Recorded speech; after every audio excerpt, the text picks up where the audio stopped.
자, 안녕하세요. 안녕하세요. 나오는 거야, 이거? 네.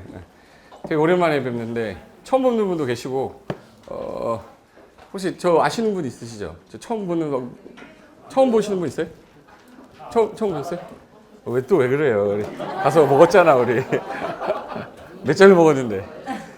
저 처음 보신 분은 몇 분이에요? 한 분? 두 분, 그날 안 오셨던 분들이 한 분이에요? 두 분? 세 분 많이 안 오셨네? 워크숍 왔을 때 제가 늦게 왔어요. 밤에 늦게 와가지고 술을 좀 늦게 먹어가지고 좀 많이 못 봤었는데, 어쨌든 토지 쪽하고 세무 쪽이 좀 뒤쪽에 있어서 빨리 봤으면 좋겠는데, 저도. 근데 뭐 어차피 토지 딱 하면 사람들이 헉 하고 좀 약간 무겁고 재미없어 보이잖아요. 근데 이 토지가 기본적으로 딱 되면 설명할 거리가 되게 많고, 브리핑할 때도 사람들한테 내가 할 게 되게 많아져요.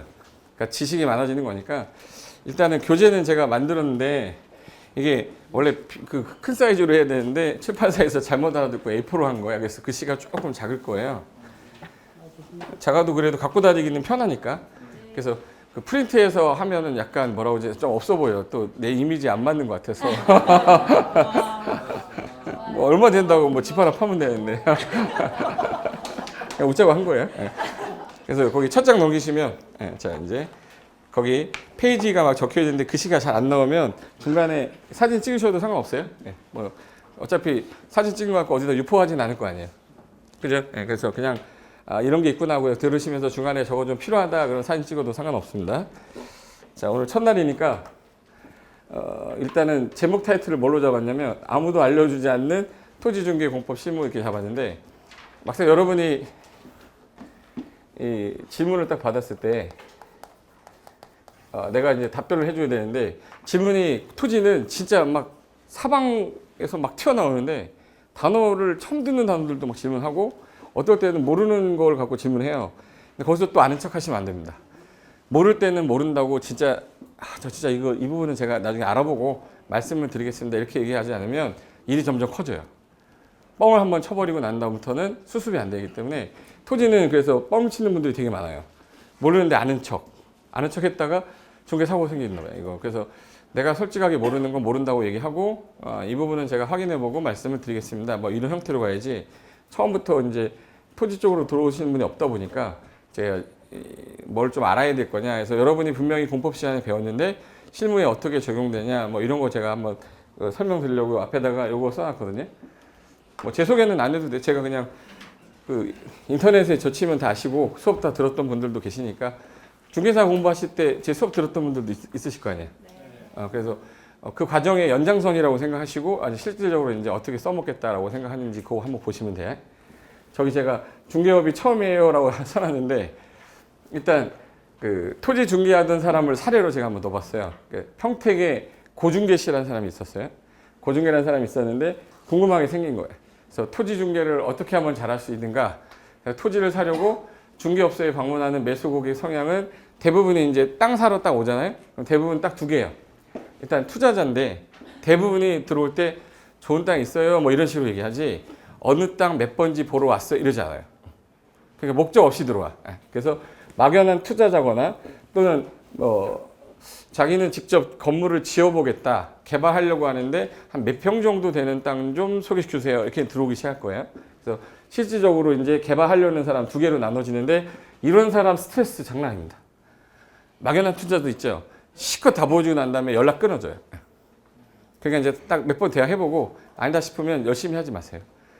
열심히 해봤자 정보만 캐가고 나가는 경우가 많기 때문에, 막연한 투자자 대화하다 보면 어느 땅 뭐 얼마짜리 좀 구해주세요 막 이런 사람도 있어요. 농지 뭐 투자해보겠다고 하는 사람도 있는데, 그런 사람들한테는 자세하게 하지 마시고, 저희 개발을 하려고 하는 사람 있죠. 그 사람은 목적이 뚜렷하기 때문에 땅을 딱 보여주면 마음에 든다 안 든다가 딱 호불호가 바로 나와요. 이건 괜찮다, 이건 아니다 바로 나오기 때문에, 그 두 개 나눠줬을 때 이게 개발을 할 목적 있는 사람들이 편해요, 중개할 때. 그리고 남들이 좋다니까 그냥 막연하게 투자를 하겠다고 좋은 땅 있으면 소개시켜달라고 의뢰하는 게 거의 대부분입니다. 그리고 근데 혹시 좋은 땅은 다 누가 갖고 있어요? 좋은 땅이 딱 나오는 순간 이게 좋은 땅으로 보여. 중개시장이 딱 나왔어. 좋은 땅은 다 누가 갖고 계셔요? 중개인이 갖고, 중개업자, 중개업 하시는 분이 갖고 계시죠. 만약에 얼마 전까지 내가 듣기로 시세가 평당 1,500에 거래됐던 건데 이분이 지금 현재 빨리 처분하려고 내놨는데 1,200이 나왔다는 거야. 그럼 일단 이거 사게 되면 벌써 차익이 얼마야 평당? 최소 300 차이죠. 그게 100평이면 얼마야? 3억 차이야, 3억 차이. 벌써 3억 차이가 나는데 그럼 3억인데 그거 세금 내고 해도 뭐 1, 2억 남을 텐데 그걸 어떻게 팝니까? 중개하는 분이 어떻게든 작업 쳐가지고 가져가야지. 그러니까 중개사무소 가서 직접적으로 싼 땅을 사기는 그렇게 쉽지 않아요. 금매로 나왔다 이런 거 다 뻥이에요. 근데 여러분이 그걸 해야 되는 입장인 거야. 금매라고. 뭐 분위기 원래 이랬었어요 여기?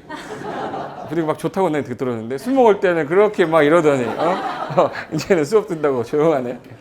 그래서 제가 대충 이제 토지 중개하려고 가장 기본적인 게 뭐냐 일단 브리핑을 해야 돼요. 해당 지역이 이게 무슨 시냐 이게 브리핑이 돼야 되니까 A라는 시면 가장 기본은 이 지역의 도로가 어디가 제일 높은데 그쪽에 통행량이 얼마고 사람들이 어디로 많이 지나다닌다 해서 주도로 간선도로 이건 일단 구분이 돼 있어야 돼요. 이렇게 돼 있다. 근데 이쪽에 지금 현재 나온 매물인 거야.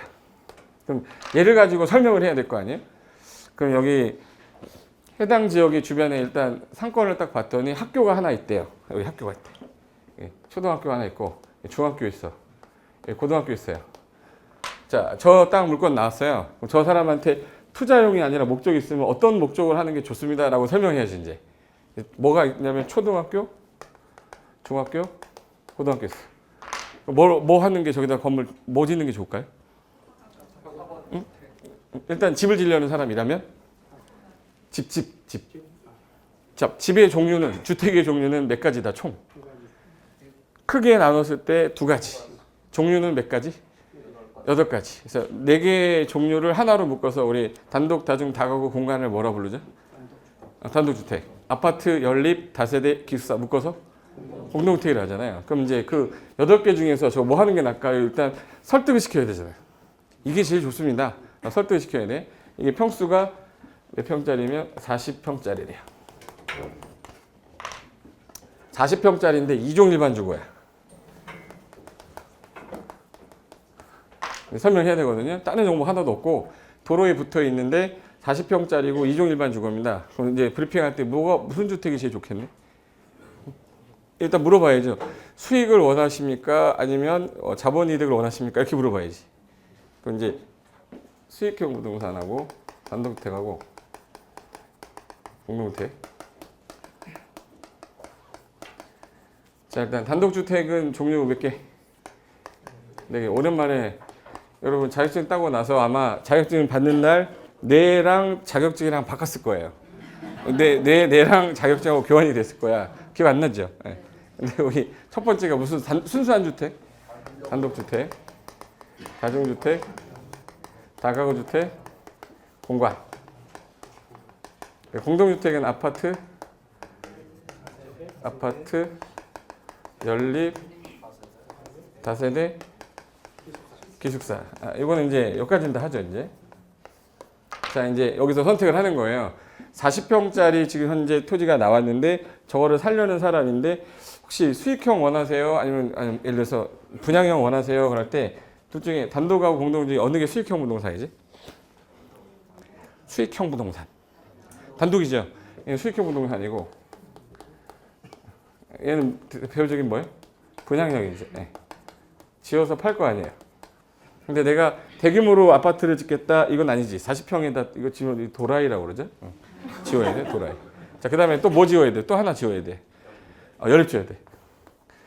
40평 땅에 연립 못 지어요. 연면적이 안 나와. 2종 일반 주거가 몇 프로예요? 건폐율 몇 프로예요?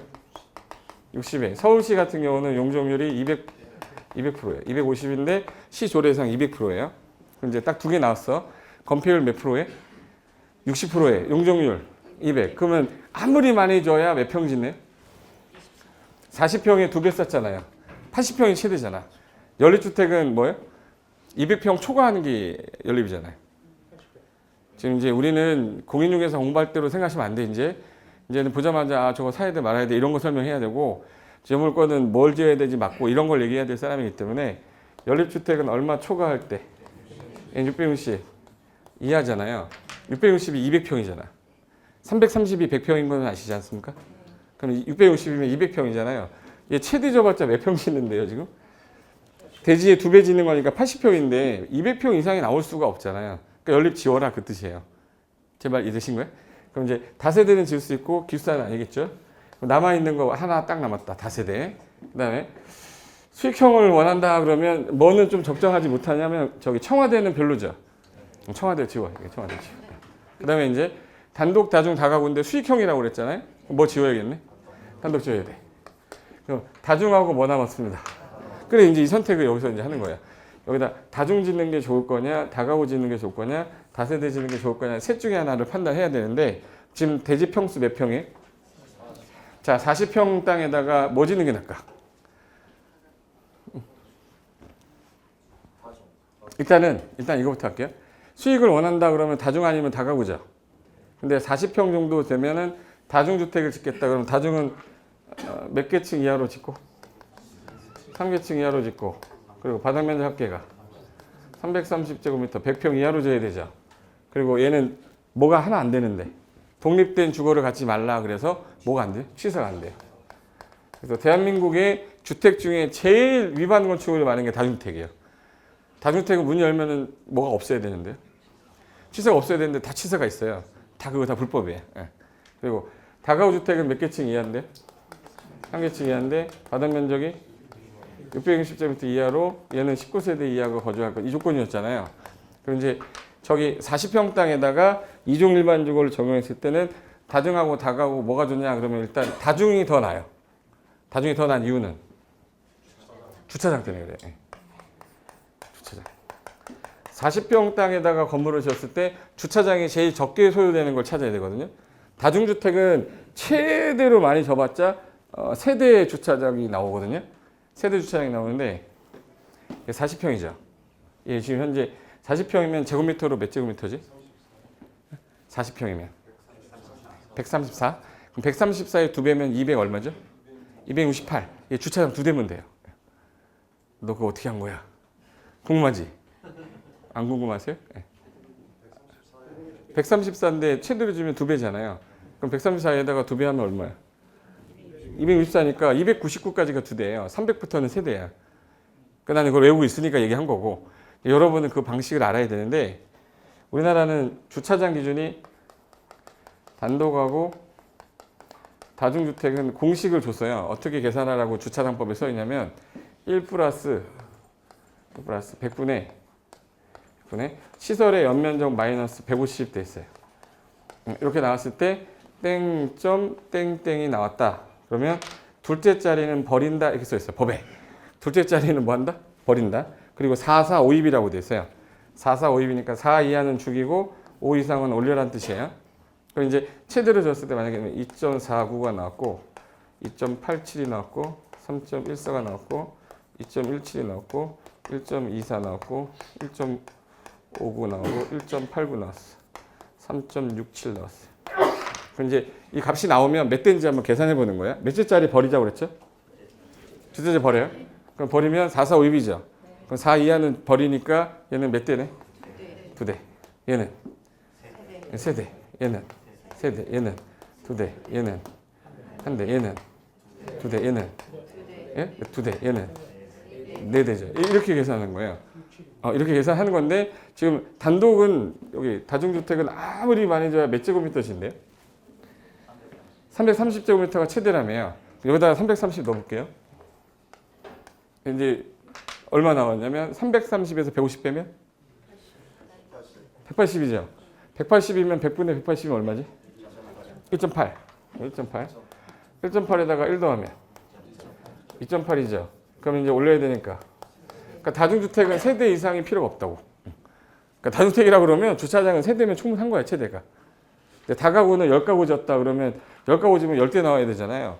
면적에 따라 0.8, 0.5로 줄어들긴 하는데 일단은 단독주택 이 공식은 중개업 하시는 분 중에서 상식이라고 그래요.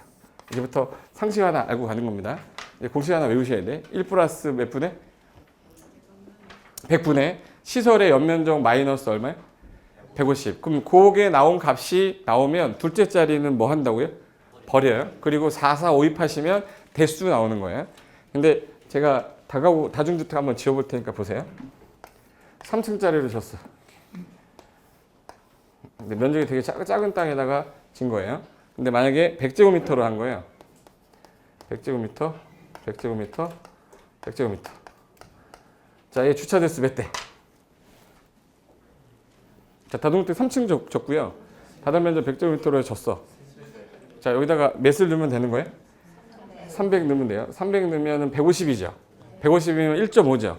그럼 2.5죠. 2.5면 몇 대?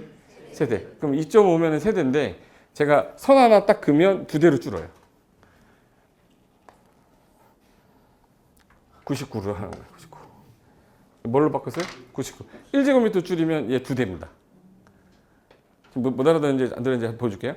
200 얼마죠? 99. 그럼 299로 쓰잖아요. 299에서 150 빼면 149야. 149죠. 그럼 140 1.49죠. 1 더하면 1.49. 이거 버린댔죠. 버린댔죠. 두 대잖아. 맞죠? 그러면 나는 주차 대수가 세 대가 나와야 되는데 어떻게 미치겠다는 거야. 1제곱 줄이면 되지. 제 말 이해됐어요? 그러니까 결론은 뭐냐면 그 다중주택을 지을 때에는 주차 대수가 장점이에요. 최대 지어서 몇 대만 맞춰도 되고 세대인데 두 대로도 질 수 있는데 내가 만약에 30평, 30평, 30평을 짓게 되면 세대잖아요. 30평, 30평, 29평 하면 어떻게 되는 거예요? 두 대로 돼요. 그럼 작은 땅에도 주체 두 대로 이 건물 질 수 있는 건데 얘 지금 몇 평이죠 지금? 40평인데 아까 제가 40평이 몇 제곱미터냐고 왜 물어봤냐면 몇 제곱미터? 134제곱미터에 두 배를 쌓는 거잖아요. 연면적이. 그러면 얼마가 돼요? 268 되는 거잖아요. 여기다 넣은 거예요, 제가. 그럼 268을 넣으면 몇 나오죠? 일단 두 대는 이유가 299 이하잖아. 그러니까 두 대라고. 299까지는 두 대인데 300부터 세야 되잖아요. 그러니까 268에서 150 빼면 얼마야? 118. 118이니까 1.18이죠. 1.18에다 1 더하면 2.18이지 않습니까? 그러니까 버리죠. 그 다음에 44, 50이니까 몇 대? 그래서 저희는 두 대면 되는 거예요. 그럼 다중주택으로 밑에 두 대 만들고 옆에 다중주택 치면 반지하로 빼면 4층까지도 나와요. 반지하에다가 4층까지 나와. 그러면 이제 원룸 형태로 가도 되니까 다중주택은 원룸으로 넣으면 되는데 얘는 별로 수익률이 안 나올 거야 아마. 왜 안 나오냐부터 할게요. 지금 현재 초등학교 있죠. 중학교 있죠. 고등학교 있죠. 그러면 보통 초등학교 다니는 애 12살짜리 혼자 살죠. 잘 생각해야 돼. 걔 혼자 원룸에서 혼자 살지 않습니까? 밥 해 먹고 혼자서. 아니잖아. 가족이 들어가야 되죠. 취사가 안 되는 게 들어가면 공실천지가 되는 거야. 그럼 뭘로 가야 돼? 다가구로 가야지. 다가구로 가서 몇 세대를 뺐거냐 이렇게 가야 돼요. 왜? 우리 아들 내미가 초등학교 다니고 중학교 다니고 고등학교 다니려면 초등고등학교 있는데 거기서 주택을 짓는 수익형을 찾겠다 그러면 다중 아니면 다가구인데 여기서 주택을 짓겠다 그래버리면 나중에 공실 생길 거예요. 그럴 바에 다가구로 져서 전세를 주든지 월세를 받든지 전세 뭐 2억을 받든지 아니 월세 뭐 예를 들어서 1080을 받든지 1080에서 6가구 하든지 6가구면 68에 48 480만 원 월세를 받든지 지금 내가 뭐 하는지 알죠? 그러니까 다가구 주택을 짓는 게 더 낫다는 이유는 주변 때문에 달라진 거예요. 근데 만약에 여기가 지하철역 바로 앞에 있었어. 바로 앞에 있었는데 대학교가 있는 거예요. 그럼 이제 생각 달라지죠? 대학교 있으면 대학생들이잖아요. 대학생들 혼자 살잖아요. 그럼 차라리 원룸이 더 나니까 다중이 더 날 수도 있어요. 수익으로 볼 때는. 제 말이 되는 거죠. 그러니까 이 사람이 하려는 목적이 뭐냐에 따라 내가 브리핑하는 게 달라져야 되고 이게 더 낫겠습니다라고 설명을 했을 때 그 사람이 고개를 끄덕거렸다 그러면 다른 데 안 가고 여기로 오게끔 되니까 우리는 브리핑을 잘해야 되기 때문에 배경 지식이 많아야 되고 근데 사람들이 물어보는 거 거의 세부분 물어보고 세무. 아직 일 안 하셔서 모를 수 있는데 그냥 맨날 물어보는 게 세법 물어보고요. 공법 물어봐요. 근데 그거에 대해서 내가 빨리빨리 이게 안 돼 있으면 이게 빨리빨리 적응이 안 되는 거예요. 하나만 더 할게. 자, 여기 실제 매수 토지를 선택할 때 그 땅에 대해서 분석을 해서 설명을 해줘야 되는데 우리가 이제 설명을 하기 위해서 이 땅은 이런 땅이니까 이런 성격으로 이게 제일 좋습니다라는 설명을 해줘야 되잖아요. 제일 먼저 알아야 될 거는 그 땅에 대한 가치 분석하셔야 돼. 가치 분석할 때 이거에 대한 가치 분석하기 위해서 우리가 제일 먼저 해야 될 일이 뭘까요? 가치 분석을 하겠대. 한 3분 안에 내가 이 땅은 좋은 땅이야 나쁜 땅이야 설명을 빨리 해줘야 돼요.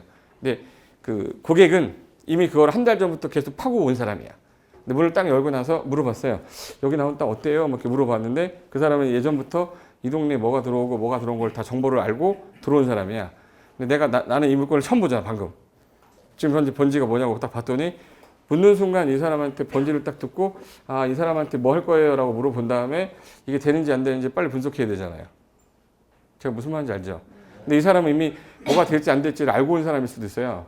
근데 안 되는 걸 갖고 된다라고 했으면 이 사람 알지. 안녕히 계세요 하고 갈 거 아니에요. 이 사람은 지금 현재 그 자격증을 딴 지 한두 달 됐나 보다 알게 생각할걸요. 제일 먼저 요즘에 중개업 하시는 사무소 들어갈 때 사람들이 이렇게 봐요. 이렇게 봐. 28회라고 써 있어요. 28회라고 써 있으면 일단 무시부터 해요. 자기도 옛날에 11회 때 땄거든. 15회 때 땄거든. 뭐 18회 때 땄거든. 알만큼 아는 사람이야. 투자자인데. 근데 28회 써 있으면 무시부터 하는 거야. 왜? 경험 없을 거라고 생각하고. 그럼 그때는 어떻게 해야 되지? 28회라고 솔직히 얘기하면 안 돼요. 어떻게 해야 돼? 그렇지, 그렇지. 한 10년 하다가 도저히 자격증 없어서 짜증나서 그냥 이번에 그냥 심심해서 땄다 이렇게 해야 돼. 그럼 그 사람이 이제 10년 정도 됐다 그러면 이제 좀 먹고 들어갈 거 아니야. 그러니까 대화를 하는 데 있어서 그 사람한테 지면 안 돼. 내가 의리되면 안 돼요. 갑이 돼서 제가 예전에 10년 전부터 일을 했는데 자격증이 없으니까 사람들이 좀 약간 좀 무시하는 것도 있고 해서 그냥 시간이 좀 있어서 그냥 작년에 땄다. 한 3개월 하니까 되던데요. 3년 했는데. 3년 했는데 3개월 했다고 그러고.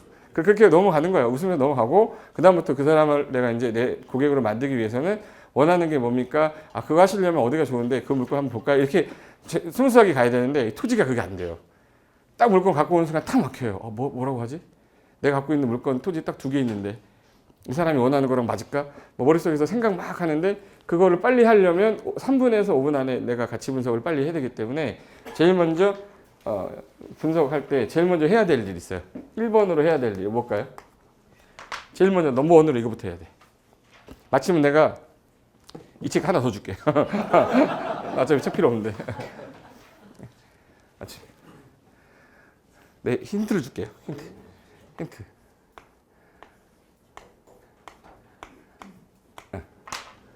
키읔, 이응, 키읔 디귿이에요. 맞았어요. 못 알아들었어. 컴을 켠다. 이 책 가져가 있다가. 일단 컴을 켜야 돼요. 왜? 내가 정보를 끄집어낼 수 있는 데는 다 정보는 다 인터넷에 들어있기 때문에. 아니면 스마트폰을 열든가. 그럼 컴을 켜서 나는 이제 부팅을 딱 했는데 부팅하는 속도 늦는 컴퓨터는 갖다 버려야 돼요. 눌렀는데 3초 안에 화면 딱 떠 있어야 되잖아. 이 사람 3분 기다리다 보면 하다 어색하기 때문에 커피는 다 식었고 간단 말이에요. 그래서 컴퓨터 딱 켠 다음에 번지가 어떻게 돼요? 이렇게 시작해야 돼. 예. 정보를 끄집어내기 위해서 컴을 킨 후에 제일 먼저 하는 거 주소 확인해야 됩니다. 주소가 있어야 토지 이용계 확인서도 뜯을 수 있고 건축물 대장도 뜯을 수 있고 당연히 이제 대장을 뜯어내는 거고 등기부등본 뜯을 수 있잖아요. 근데 정보를 끄집어낼 수 있는 거는 주소에 있는데 제일 먼저 주소를 찾아내고 주변에 뭐가 있는지 확인하고 이분의 주변의 상권은 어떻고 그걸 내가 빨리 3초 안에 대충 보고 여기 괜찮은 동네네 아니네 생각이 딱 들어있어야 되고 내가 맨날 돌아다니는 곳이니까 위치가 어딘지는 알 거 아니에요. 가다 보면 오른쪽에 다이소가 있었고 저쪽에 GS 있었고 중간에 무슨 단란점 하나 있었는데 맨날 싸움 한 대 있고 뭐 이런 게 내 머릿속에 있으면 설명할 때 여기가 유동인구는 이쪽이 더 많이 갑니다. 이런 거 지도 보면서 설명을 해야 될 거 아니에요. 그러니까 제일 먼저 주소 받아놓고 그다음에 주소를 받았으면 토지 용계 확인서를 일단 보는 이유는 해당 용도 지역이 뭔지를 알아야 지금 상가 중개 했어요? 상가 중개 아직 안 했어요? 상가 중개 이제 나오면 뭐 나오냐면 2층에 노래방이 있었던 거예요. 노래 연습장이 있었어. 근데 노래 연습장이 나간 거예요. 노래 연습장이 나갔어. 그럼 이제 다른 업종이 이제 공실이 생겨서 들어오려고 하는데 노래 연습장이 있던 자리에 예를 들어서 단란주점이 들어올 수 있나요? 일단 노래 연습장의 용도가 뭔지를 알아야 돼요. 마이크하고 나하고 둘이 이종이잖아. 둘이 하는 건 다 이종이에요. 둘이 하는 건 다 몇 종이라고? 마이크하고 나하고 둘이잖아. 안마사하고 나하고 둘이 뭐예요? 이종. 안마 실수도 이종이야. 그래서 못 알아듣네. 둘이 하는 건 다 몇 종이에요? 이종이에요. 그럼 노래방은 이종 근생인데 단란주점이 뭐예요? 단란주점도 둘이 단란하게 가서 150만 원 미만 나오면 이종 근생이에요. 150 이상 나오면 위락시설이에요. 그래서 노래 연습장 봤더니 120제곱미터인 거야. 150 미만이죠. 몇 종 근생이에요? 몇 종 근생이니까 들어갈 수 있단 말이에요. 근데 그거 무턱대고 다 된다라고 하면 안 돼. 모든 법 조례 보면 가로 열고 단란주점 제외라는 규정이 있어요.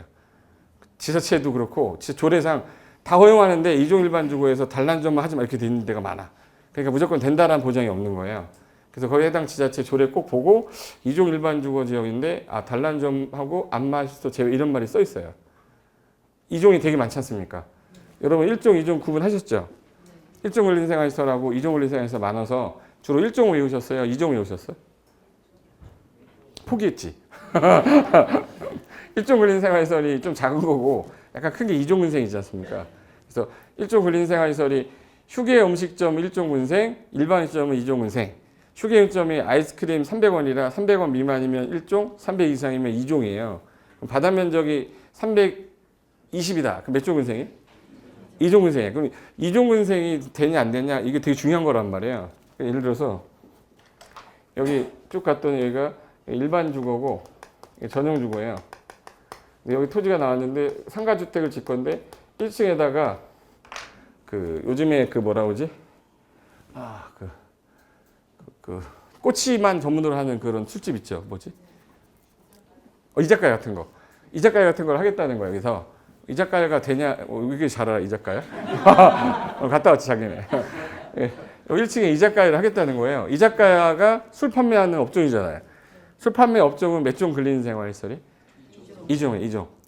그러니까 1종은 사는 거, 2종은 죽는 거가 다 2종이에요.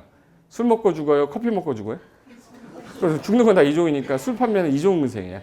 그러니까 일반 음식점은 술 먹고 죽는 거죠. 근데 휴게용점은 술을 판매를 못 해요. 그러니까 휴게용점은 들어올 수 있는데 일반 시점이 못 들어와. 왜 못 들어오냐 했더니 전용 주거 지역에는 일반 시점이 금지돼 있어요.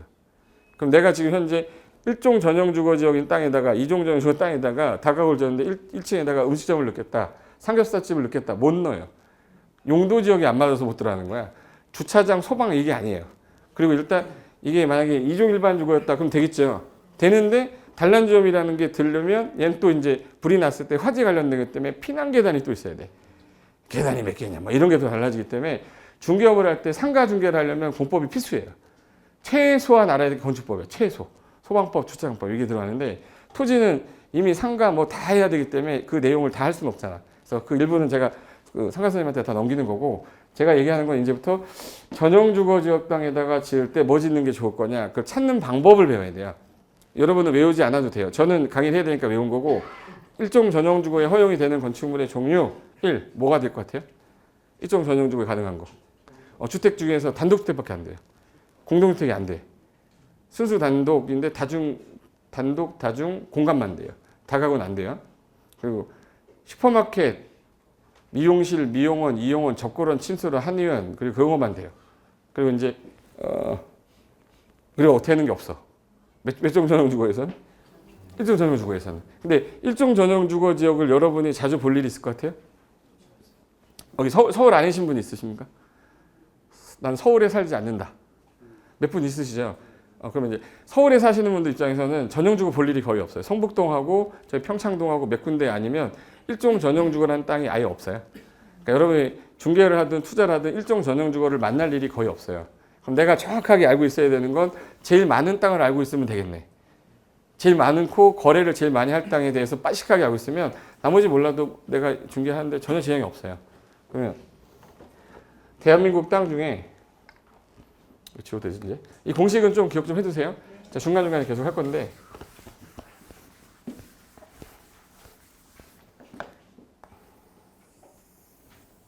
서울시인데 대표적인 데가 서울이니까 서울 기준으로 설명하면 다른 시도 거의 비슷합니다. 서울시 땅에서 서울시는 용도지역이 뭐로만 되냐면 도시지역으로만 돼 있어요.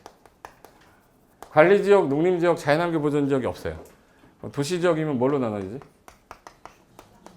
주상공록으로 나눠지죠. 그중에서 주상공록 중에서 제일 많은 땅이 뭐냐? 서울시에서 제일 많은 땅 뭘 것 같아요?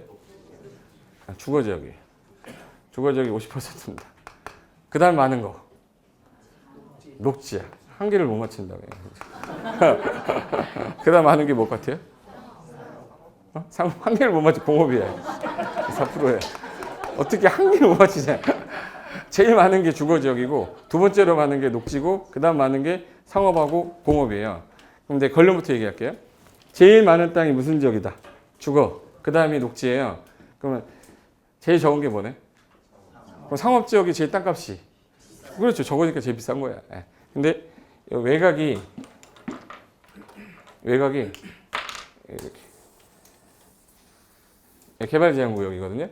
이렇게 해가지고 개발제한 제일 많은 데 서초구, 여기 강서구, 여기 강북구, 은평구. 여기가 좀 개발제한구역이 좀 많아요. 개발제한구역 표시예요. 그럼 개발제한구역은 다 자연녹지로 되어 있거든요. 그러니까 서울시는 거의 대부분의 녹지는 자연녹지로 보시면 돼. 네, 자연녹지인데 40%예요. 그럼 이 안에가 무슨 지역이라는 얘기예요? 50%가 주거지역이에요. 근데 공업지역은 어디만 있냐면 영등포에 있어요. 이렇게 있고 성동구에 좀 있습니다. 성동구. 도봉구에 좀 있어요. 그리고 공업지역이 없어요. 그러니까 성동구 딱 찍은 순간 이만큼이 중공업지역이에요. 성동구는 가운데 있는 거 아시죠? 상수동. 대화가 안 되는 거야 이거? 성동구청 있죠. 성동구. 그리고 저기 도봉구, 그 다음에 영등포구 빼고는 공업지역이 없어요. 그러니까 만약에 강남 가서 공업지역 있냐고 얘기하면 이건 사람도 아니라고 취급받는다니까. 그래서 일단 세 군데 있고 나머지 주거지역, 상업지역이 막 섞여 있는 거예요. 근데 그 중에 제일 많은 게 뭐였는데? 주거지역인데 주거지역이 전용주거, 일반주거, 준주거잖아요. 서울시 땅 위에서 하늘로 딱 보았을 때 전용주거가 몇 군데 없어. 3%밖에 안 나와요. 거의 일반주거입니다. 그러니까 얘네들 중에 80%가 일반주거인데 이게 1종, 2종, 3종 나눠지죠. 그럼 1, 2, 3종 중에 제일 많은 게 뭘 것 같아요? 오, 맞췄어. 이거 맞췄어요. 2종 일반이 제일 많습니다. 그래서 서울시 가다가 자빠졌는데 주택 보여. 2종 그럼 맞아요. 거의 맞아. 웬만하면 2종이니까 2종 일반주거의 건필 용적률은 바로 나와야지. 그럼 여기 지나가다가 집을 딱 봤는데 여기 2종 같아. 딱 평수 보니까 한 50평 돼요. 그럼 얘는 2종 일반일 거 아니에요? 그럼 이제 50%로서 4층짜리 건물 지면 되겠다. 이게 나와야 돼요. 이 건물 치우면 이거 50평이니까 25평짜리 4층 나오겠네. 이렇게 하면 돼. 뭐라는 거야? 여기 2종 일반 주거 건폐율이 얼마라고요? 60. 용적률이 200이에요. 250인데 여러분이 외울 때는 뭐 100, 150, 200, 250 외운 거는 전혀 쓸모 없어요. 조례를 봐야 되거든. 그러니까 시행령을 여러 번 외우고 나오신 거고 그 시행령 범위에서 지자체 조례로 정한다 이렇게 돼 있어요. 그래서 서울시는 용적률이 250이 아니라 200이고 부산은 250 다 주고 광주는 220 주고 뭐 다 달라요. 근데 200인데 그럼 내가 최대로 지면 몇 층 짓는 거네? 최대로 지면 63, 18이잖아요. 용적률을 건폐율로 나누면 최대 층수인데 그러면 63, 18이니까 일단 3층 짓고 33%또 나오겠네. 63, 18이니까 20% 남잖아요. 그러니까 예를 들어서 내가 25평 짓고 위에 옥탑을 하나 짓는 거야. 근데 그렇게 하는 것보다 깔끔하게 짓는 게 좋을 거 아니에요. 그럼 건폐율을 얼마로 줄이고 50으로 줄이고 5, 4, 20. 그러니까 50평 땅이면 25평짜리 4층이라고. 근데 4층 짓지 않는 게 맞아요. 땅이 작아요. 50평이면. 근데 북쪽 방향에 도로가 있어. 그럼 그렇게 줘도 돼. 4층을. 근데 북쪽 방향에 도로가 있어 버린 게 아니라 대지가 있어 버리면 어차피 3층 가다 꺾여요. 그럼 용적률을 다 찾아 먹으려면 건폐율을 최대로 찾아 먹어야 돼. 그러니까 59.9까지 찾아 먹어야 용적률을 다 찾아 먹어요. 그러니까 그 개념이 있어야 되니까 그 개념 제가 설명드릴 거라고. 그래서 어느 땅 딱 보자마자 이거는 이렇게 지면 되겠다. 이 땅은 이렇게 지면 되겠다. 그거를 설명을 듣고 싶어 한다고 고객은. 내가 지금 40년 되는 이 주택을 살려고 하는데 40년 주택을 왜 살려고 할까요?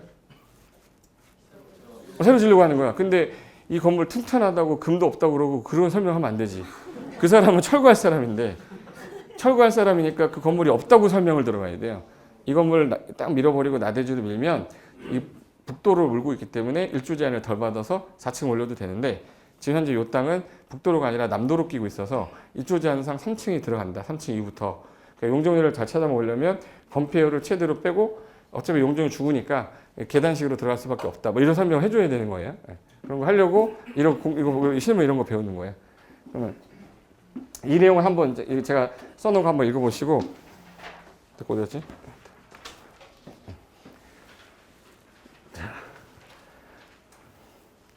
중개업 잘하게 생기셨죠? 이미지가 중개업 잘하게 생기셨지? 10년 베테랑 이번에 신참 자세가 다르죠? 10년 뭐야? 28회 28회 이제 시작하는 거잖아요. 18회 이겨야 될 거 아닙니까? 그래서 의뢰인이 들어와서 제일 먼저 하는 말이 어떤 땅이 좋은 토지인가 이렇게 물어봐요. 그럼 이제 저 사람한테 설명할 때 제가 저 질문 받았을 때 제일 힘들어하는 것 중에 하나가 시간이 너무 많이 걸려요. 저 질문을 받으면 한 8시간을 앉혀놓고 얘기를 해야 돼요. 이런 땅이 좋고 이런 땅이 좋고 8시간 설명해야 되는데 고객은 3분 이상을 안 기다리려고 하는데 3분 이상 하다가 뭐 얘기 좀 하려다 보니까 막 힘들어해요. 막 듣기 싫어하고 막 이래. 그러다 전화라도 딱 와서 받으면 순간 번호 없어요. 그래서 항상 사무실을 그 문 옆에 의자로 놓으면 안 돼요. 그러니까 여러분이 사무실을 보면 딱 들어가시면 문 열자마자 딱 옆에 그 사람들 대기하는 의자 같은 거 만들어 놓은 데 있죠. 그 구조가 제일 안 좋아요. 그 손님한테 전화가 와서 저 전화 받으러 가는 순간 이 손님 바로 문 열고 나가요. 할 일이 없잖아. 그러니까 이걸 안으로 집어넣고 문 옆에 내가 있어야 돼요.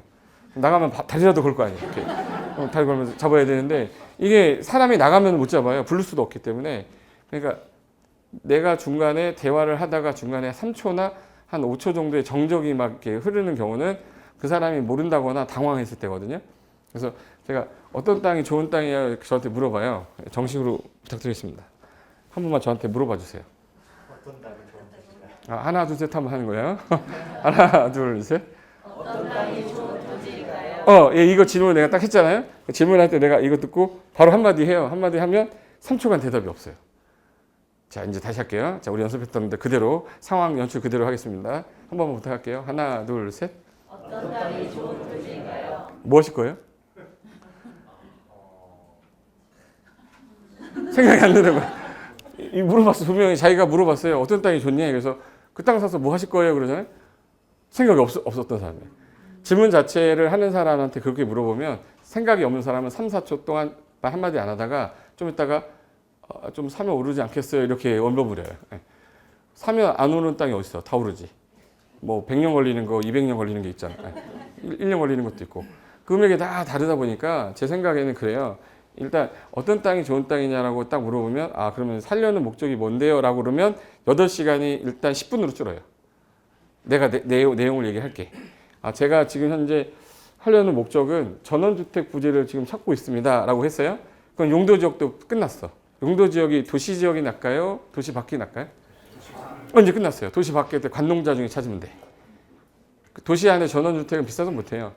그러면 전원주택은 관농자니까 그러면 관리지역이 낫까? 농림지역이 낫까? 자연환경이 낫까? 이 사람은 전원주택이죠. 전원주택이니까 자연환경 소개시켜주면 그 사람은 좀 우울증 걸려요. 자연환경 보호지역에다가 집 지어놓으면 자고 일어나면 아무도 없어요. 산속에서 바람소리 들리고 앞에 물 흐르고 물만 보면 뛰어들고 싶고 막 이래요. 그러니까 자연환경은 안 맞아. 좋아도 하면 안 돼요. 그럼 이제 뭐 아니면 뭐네? 관리지역 아니면 농림지역이에요. 관리지역이 보생계잖아요. 그중에 자연환경하고 거의 똑같은 놈 지워야 돼요. 보존관리 지워야 돼. 결론은 생산관리, 계획관리, 농림이에요. 근데 농림지역은 주로 농사 짓는 곳이 있다 보니까 환경이 별로 안 좋아.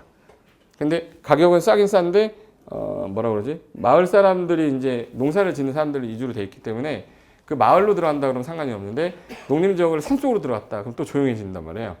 그러니까 마을 안에 있어야 되니까 농림보다는 관리지역이 더 나은 거예요. 관리지역 중에 생산관리하고 계획관리 중에 어느 게 더 낫겠네? 그렇죠. 계획관리가 난데 비싸요. 지나가는 개도 계획관리가 좋은 건 알아요.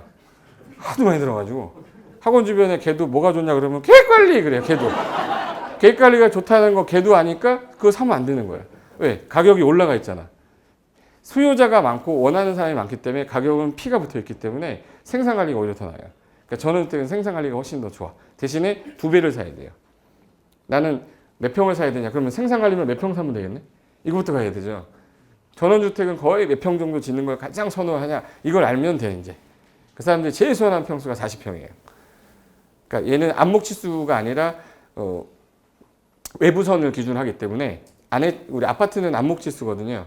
안에서 잰 치수인데 단독주택은 외부선이 기준이기 때문에 평수가 줄어요.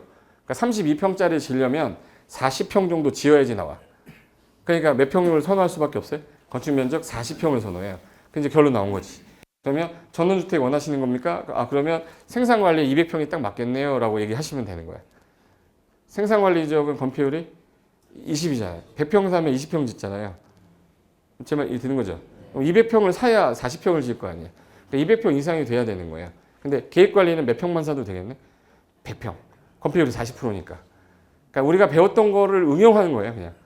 저 사람한테 들었을 때 내가 알고 있는 지식을 최대한 동원해서 아 그러면 생산관리 쪽이 좀 난데 좀 제가 갖고 있는 매물이 220평짜리가 있고 240평짜리가 있는데 굳이 큰 거 필요 없으니까 220평짜리면 충분히 뭐 40평, 50평 나오니까 집 짓고 나머지 주차장하고 애들 뭐 수영장 만들어주고 별짓 다 할 수 있습니다. 이렇게 얘기하면 돼요. 근데 계획관리 100평은 40%잖아요. 근데 계획관리는 나중에 자본이득이 생길 가능성이 있으니까 오히려 제가 볼 때는 계획관리가 주변에 주거용지도 많이 없고 하다 보니까 나중에 여기 신도시 개발계획 들어서 하면 제일 먼저 해제될 곳이 여기니까 계획관리가 더 낫겠네요. 뭐 둘 중에 하나는 설명해야죠. 듣고 나서 그 사람이 끄덕거리면 가겠습니다라고 하는 거고. 근데 그 사람한테 목적을 안 물어본 상태에서는 이 말이 안 나오잖아요. 내가 물어봤기 때문에 전원주택 얘기했기 때문에 대 말이 나온 거고. 근데 그 사람이 창고 짓겠다는 거예요. 창고 지면은 싸게 가야 돼요. 비싸게 지면 안 돼. 대신에 뭐가 좋아야 돼? 그렇지. 도로가 좋아야 돼. 도로. 그러니까 진입할 수 있는 창고가 출입할 수 있는 6m 도로가 진입로로 돼 있는 데가 제일 좋아요. 큰 차들이 와서 왔다리 갔다 하기 때문에 중간에 유턴하기도 불편하고 하면 이제 창고로서 가치가 떨어지니까 그러면 도로가에 붙어 있는 게 제일 좋겠네. 안쪽에 있어도 좋은데 도로가에 붙어 있는 땅으로 좀 싼 땅, 보존관리나 생산관리. 창고도 보존관리 되거든. 이왕이면 관리 쪽으로 가는 게 맞잖아요. 그러니까 목적이 정해지면 설명하기가 되게 편한데 이렇게 물어보는 사람들 때문에 이야기가 안 돼요. 두 번째가 땅을 매입하고 싶은데 유의할 점이 있니? 돌아버립니다. 저 점을 받으면. 예. 유의할 게 한두 가지가 아니잖아요. 예. 일단 특약도 조심해야 되고 여기 허가구역이면 허가구역에서 특약 써야 될 거. 여기가 만약에 토지거래 허가구역일 때는 설명을 할 때 어떻게 설명해야 될지 그게 다 다르거든요. 혹시 여러분 토지거래 허가구역 배웠죠? 무슨 법에서 배웠어요? 중개사법에서 배운지 기억도 안 나지. 예. 근데 중개사법에서 배울 때 분명히 이거 배웠을 거야. 허가구역인데 이 사람이 주택을 지을 거라고 사겠다는 거예요. 그럼 그 사람한테 뭐라고 설명해 줘야 되죠, 우리? 뇌를 바꿨다고 그랬잖아, 내가. 아, 이제 토지거래 허가구역인데 주택이야. 주택은 2년이거든요. 취득하고 나서 2년간 못 팔아요. 전매 기간이 있잖아. 이거 안 하면 이행 강제금도 나오잖아요. 다 배운 거잖아요. 처음 듣는 거야? 네, 천천히 할게요. 토지 거래 허가 구역입니다. 허가 구역인데 이 안에 있는 토지가 나온 거예요. 도로가에.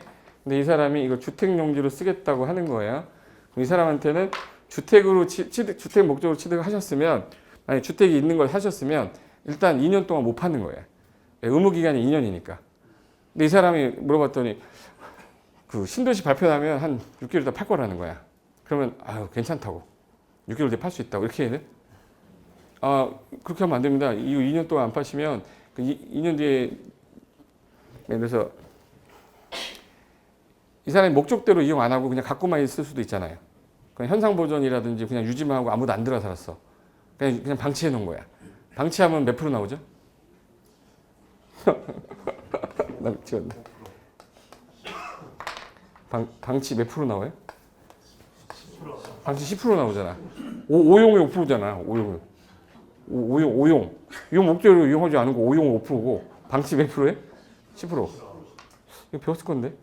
방치하거나 오용하거나 오용 몇 프로? 임대를 했었으면 7%. 임대 몇 프로에? 10%. 임대 10%. 기타 몇 프로에? 기타 몇 프로에? 7%잖아. 이거 다 외웠을 건데? 이거 외웠을 때 방치한 거에 애가 주택을 사놓고 안 살았어요. 걸린 겁니다. 방치한 거죠. 취득가격이 5억이었대. 5억이면 5억에 10%면 5천만 원이잖아. 5천만 원이 1년에 몇 번 나오죠? 1년에 한 번씩 나와요. 죽을 때까지 나와요? 일정 기간 동안 나와요? 일정 기간, 2년 동안 나와요. 그러니까 최대 1억이 나오는 거야. 1년에 한 번씩이니까. 주택은 의무 기간이 몇 년이? 주택은 2년이기 때문에 1년에 한 번 나온다 그러면 5천만 원 나오고 그 다음에 5천만 원 나오고 그 다음부터 의무 기간이 없어지니까 상관이 없어요. 그분한테 혹시라도 이거 방치한다거나 하시면 2년 동안 못 팔고요. 혹시라도 걸려서 이행강제 무과하게 되면 방치하게 되면 취득한 금액이 5억이니까 10%면 5천만 원이 나옵니다. 그 1년에 두 번이니까 많이 맞으면 1억 맞으니까 웬만하면 목적도 이용하셔야 됩니다. 라는 얘기를 해줘야지. 그래서 중개사법 시간 배운 거잖아. 그래서. 근데 그거에 대한 내용에 대해서 이제 자격증하고 뇌를 바꿨다고 그랬잖아요. 그래서 지금 다시 이제 거슬러 가서 아 내가 중개사법 공법책을 불질렀잖아 다. 따구나 불질렀잖아. 다시 봐야 돼 이제. 근데 분명히 그때는 쓸모 없을 거라고 생각했는데 신문 나가면 다시 공법책이 필요할 때가 있을 거예요. 갑자기 못 찾으니까. 그래서 아 나는 책이 필요 없다 그러면 법제처란 사이트를 자주 들어가서 확인할 수 있는 방법을 배우면 돼요. 그럼 책이 필요 없어. 내가 이제 법제처 사이트 사용하는 방법을 가르쳐 드릴 테니까 어떻게 들어가서 뭐 누르면 뭐가 검색이 되고 뭘 찾아야 됩니다를 알면 책은 그거를 가지고 제가 만들었기 때문에 똑같아요. 방법을 배우면 돼요. 자 가볼까요? 이건 이제 일반적인 표현들이라 대답하기도 어렵고 여러분이 브리핑할 때 되게 어렵기 때문에 제일 먼저 꼭 물어보는 게 뭐부터? 왜 사는 거야? 뭐 투자 목적입니까? 그러면 이제 행정계획 공부해야 돼요. 자기는 아 이거 그냥 사놨다가 한 5년 정도 지나면 팔면 되팔 때 돈 좀 벌고 싶어서 그래요. 그럼 그분한테는 아, 이 토지 주변에 신도시 1.5km인데 1.5km 정도인데 지금 현재 큰 도로 주도로 라인에 끼우고 있으니까 신도시 만들어지면 주로 들어오는 업종이 하이마트 뭐 이런 거 들어오고 삼성전자 서비스 이런 거 들어오는데 그 정도 면적이 되려면 1000평 정도 돼야 되니까 그 정도 평수 받아두시면 나중에 그런 애들한테 팔거나 임대하면 괜찮겠네요. 뭐 이렇게 나가야 되는데 그 목적이 뭐냐에 따라 이제 표현하는 게 달라지는 거지. 하나 해볼까요? 자, 우리가 배운 공법이 그동안 우리가 간단하게 배웠지만 이게 어떻게 쓰였는지 확인만 한번 해볼게요. 이 단어 보니까 좀 역겹지 않아요? 그동안 제일 싫어했던 과목이었는데 또 시작했다. 그런데 이게 나중에 여러분한테 엄청나게 도움 많이 될 겁니다. 자, 여기 보시면 우리나라 부동산 규제하는 법이 325개 정도 있거든요. 325개 중에 여러분 6개 법을 배운 거야. 시험 보기 위해서 6개 법을 배웠고 그 중에서 제일 중요한 법이 국토개혁법, 건축법을 배우셨기 때문에 일반인들하고 부딪혀서 여러분이 이길 수 있어요. 그래서 전문가라고 하는 거지. 근데 우리 시험은 6개만 배웠기 때문에 보통 우리가 부동산 공법 배웠을 때 써먹을 때 시험 준비하는 공법은 의미가 없어요. 우리가 외웠던 5, 6, 6, 5, 7은 의미가 없던 거 봤지 방금 전에. 분명히 5, 6, 6, 5, 7 외우고 용적률도 다 외웠는데 그거는 시행령이었고 실질적으로 법에서 허용되는 건 조례상 범위로 하기 때문에 조례를 찾으셔야 돼요. 그러니까 우리는 그 범위보다 좀 작겠다 이렇게 생각하시면 되는 거고. 자 여기 보실래요? 이게 어디인지 혹시 아세요? 석촌호수고요. 여기 뭐 어디죠 이게? 제일 롯데월드 짓기 전에 터파기 공사할 때 찍는 사진이에요. 그럼 이제 여기 이제 아이스링크 롯데월드고요. 그럼 이쪽이 뭐죠 이게? 한강이에요. 그럼 이제 여기 부동산에 대해서 규제되어 있는 것을 보면 일단은 자 여기 아파트로 봐서는 얘 무슨 법 적용 받았을까요? 대규모로 졌죠. 3세대 이상 졌을 거 아니에요. 당연히 주택법 받아서 적용했겠지. 근데 여기 같은 경우는 단독주택이 있을 거예요. 그럼 얘네들은 무슨 법? 건축법 받아 적용했겠죠. 근데 여기가 신도시 개발하려고 하는 적도 있고 구도시 개발하는 적도 있고 산도 있잖아. 산 관련된 거나 여기 농지 같은 경우는 무슨 법 받았겠네? 산지관리법이나 농지법 배웠을 거야. 그리고 여기 해당 지역 여기 이제 구도시 이거 너무 지저분하다. 한번 새로 건물 좀 다시 지었으면 좋겠다 했던 게 뭐예요? 정비법이에요. 그리고 이제 왼쪽에 신도시 여기 만들겠다라고 그러면 우리 서울의 대표적인 도시개발구역은 마곡지구거든요. 마곡지구 도시개발구역이죠. 신도시 개발구역에 도시개발법 들어왔던 거야. 그리고 전체 아우르는 법이 뭐였어요? 국토개법이야. 이게 전체 법이야. 근데 여기다가 앞으로 이제 여러분이 이제 일을 하다 보면 소방법도 조금 아셔야 되고 주차장법도 조금 아셔야 되고 그리고 이제 숙박에 관한 법도 있죠. 그런 것들을 좀 알아야 상가 중개 잘할 수 있고 그리고 이제 토지만 중개하려고 그러면 농지법은 좀 많이 아셔야 돼요. 우리나라 이제 산지 임야를 거래하는 것보다는 농지 거래가 많기 때문에 농지 규제는 좀 잘 아셔야 되는데 우리가 농지 두 문제라 5분만 맨날 찍고 왔기 때문에 기억이 안 날 수 있어요. 그러니까 이제 농지법은 공부를 다시 조금 하셔야 되는 거예요. 이게 이제 반대쪽입니다. 아까 이쪽 건너편 쪽이에요. 건너편 쪽에. 건너편 쪽인데, 아까 서울은 뭘로만 되어 있어? 대부분이? 주거지역이죠. 거의 주거지역인데 중간에 상업지역 같은 데도 있어요. 역세권 주변에. 여기는 뭐네 이거? 녹지지역이죠. 네. 녹지지역, 이거 안 보여? 녹색깔 보이면 녹지지역이지 뭐. 그럼 이제 또 하나 있어요. 여기는 이제 여기 나대지 보이세요?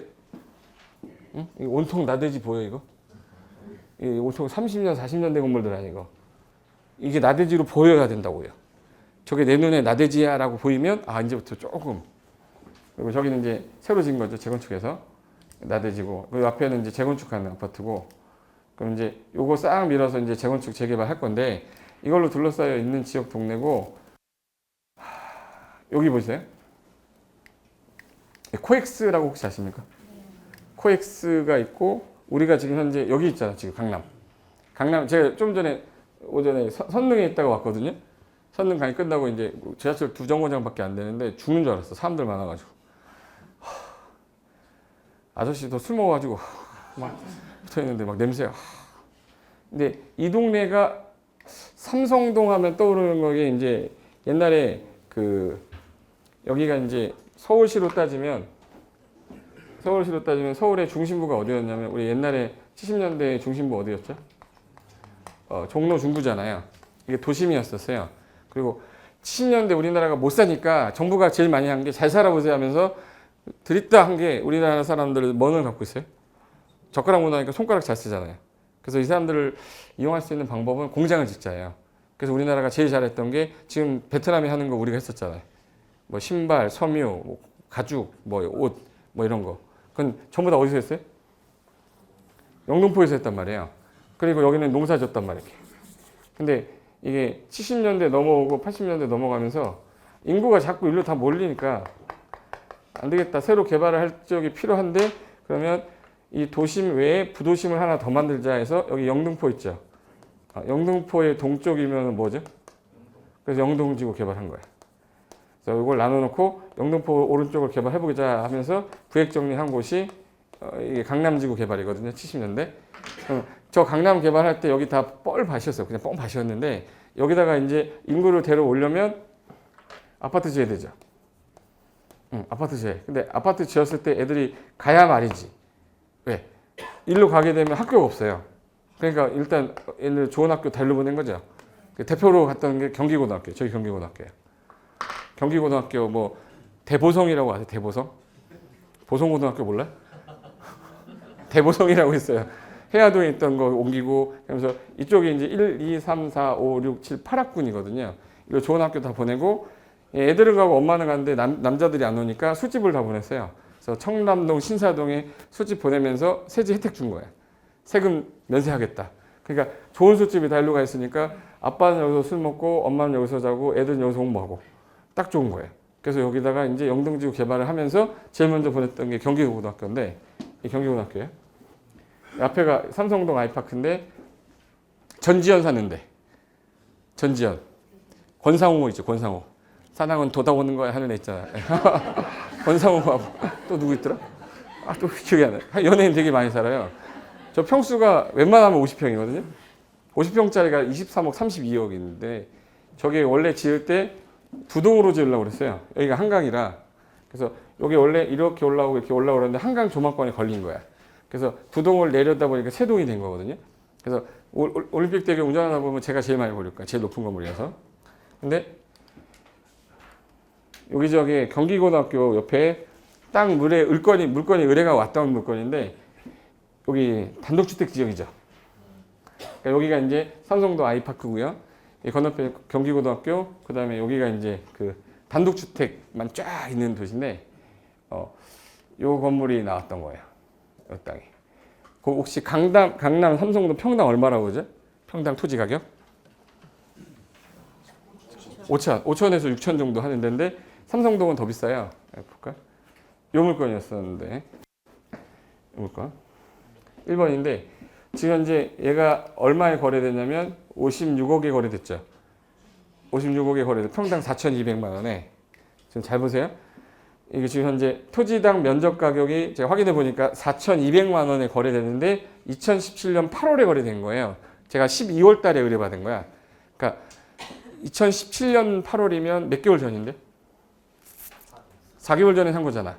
근데 이거 이제 요게 지금 현재 평당 4,200인데 4,257만 원이에요. 요 땅입니다. 요 땅인데 얘 볼래요? 몇 종 일반 주거로 돼 있어요? 1종 일반 주거인데 1종 전용 주거라고 돼 있고 가로에 입안 결정 보류라고 돼 있죠. 입안은 되는데 현재 결정 보류한 상태인데 조만간 결정이 될 거예요. 1종 전용 주거일 때랑 1종 일반 주거일 때랑 가격이 완전 차이 나거든요. 최소 2배 차이 납니다. 100억대 넘어가는 땅에 저거 일종 전용 주거인데 일종 일반적으로 바꾸려고 입안하고 있는데 결정 보류된 상태인데 요 땅이 나온 거예요. 면적이 434니까 곱하기 3하면 3, 3, 9, 3, 4, 12, 129에다가 130평이야. 140평 되는 땅인데 평당 지금 얼마야?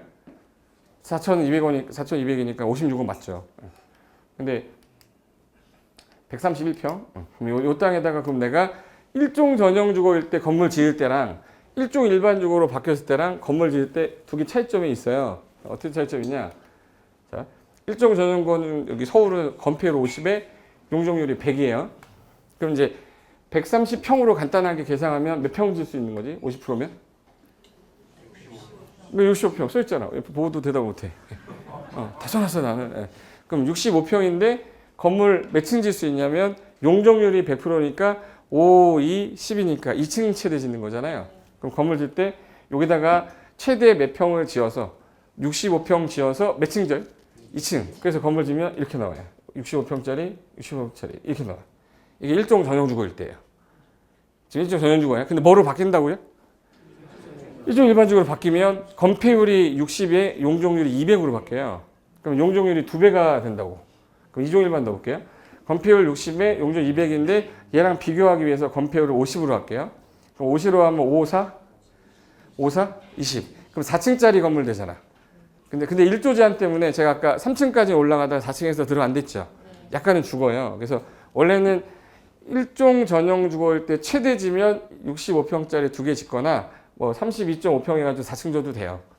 근데 이게 일종 일반적으로 바뀌어서 이 상태면 하나 더 짓고 그다음 하나 더 짓고 이렇게 되는데 문제가 1, 2, 3층까지가 9m이기 때문에 북쪽 방향에서 1.5m 떼서 9m까지 가다가 높이의 2분의 1 뛴다고 건축법에서 배웠잖아.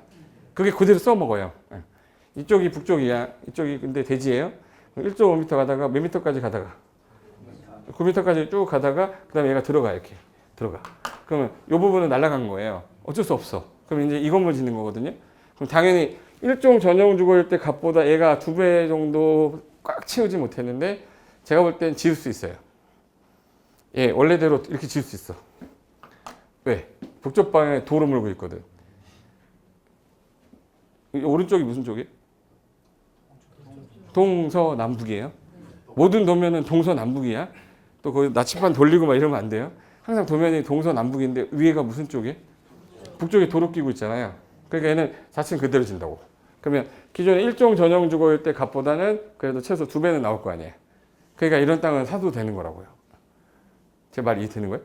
이걸 이제 설명할 때 사장님 이게 현재 일종 전용 주거인데 조만간 이종 일반적으로 바뀌면 현재 지을 수 있는 규모가 이렇게 달라집니다. 금액이 좀 비싸게 나오더라도 빨리 잡으셔야 됩니다. 뭐 설명을 해줘야 될 거 아닙니까? 그래서 이런 것들 알아야 되고 지금 현재 우리가 간단하게 한 거 지금 일단 용도지역 개념이 일단 돼 있어야 이 용도지역이 돼야 그 다음에 이제 건물을 몇 프로까지 질 수 있냐 건폐율 용적률 나온 거죠. 이거 하려면 뭐가 붙어 있어야 돼? 도로. 근데 용도지역이 바뀌었지 않습니까? 그럼 무슨 계획으로 하는 건데? 도시관리계획. 지금 여기다 군자는 제가 왜 뺐냐면 서울 거니까 서울시 도시관리계획이라고 하지 서울시 도시군 관리계획이라고는 안 해요. 양평군일 때 양평군 군계 이렇게 하는 건데 전체를 통칭한 게 아니라서 제가 관리계획이라고 쓴 거예요. 그리고 무슨 방향 일조제한도 또 하나 있어요? 정부방향 일조제한까지 생각을 해야 돼. 요게 가장 기본 개념인데 우리가 배웠던 게 용도지역은 국토개법에서 배운 거고요. 요게 일조제한은 어느 법에서? 건축법. 대지도로 관계 건축법에서 배우잖아요. 그러니까 기본되는 게 국토개법하고 건축법이고 개발법에서는 환지 방식으로 할 때 환지 물건을 중개할 때 정비법에서는 재개발구역 물건, 아파트 재건축 물건, 분양권 중개하는 거. 그다음에 토지 중개할 때 농지 알아야 되잖아. 그래서 가장 기본이 이건 거예요. 이걸 배웠는데 우리는 수치만 외우고 법률만 외우고 지자체 순서만 외웠기 때문에 실무상에서 못 써먹는 거예요. 그래서 제일 처음에 우리가 배웠던 거는 여기 용도지역 관련된 개념 있죠. 이거 이제 간단하게 제가 한 5분 동안 빨리 정리할 거거든요. 정리한 다음에 이제 실질적으로 필요한 것들 설명드릴 거니까 이제 머리가 좀 아파질 때쯤 됐으니까 커피 한 잔 드시고 바로 이어서 할게요. 네, 커피 한 잔 드십시오. 박수 안 치고.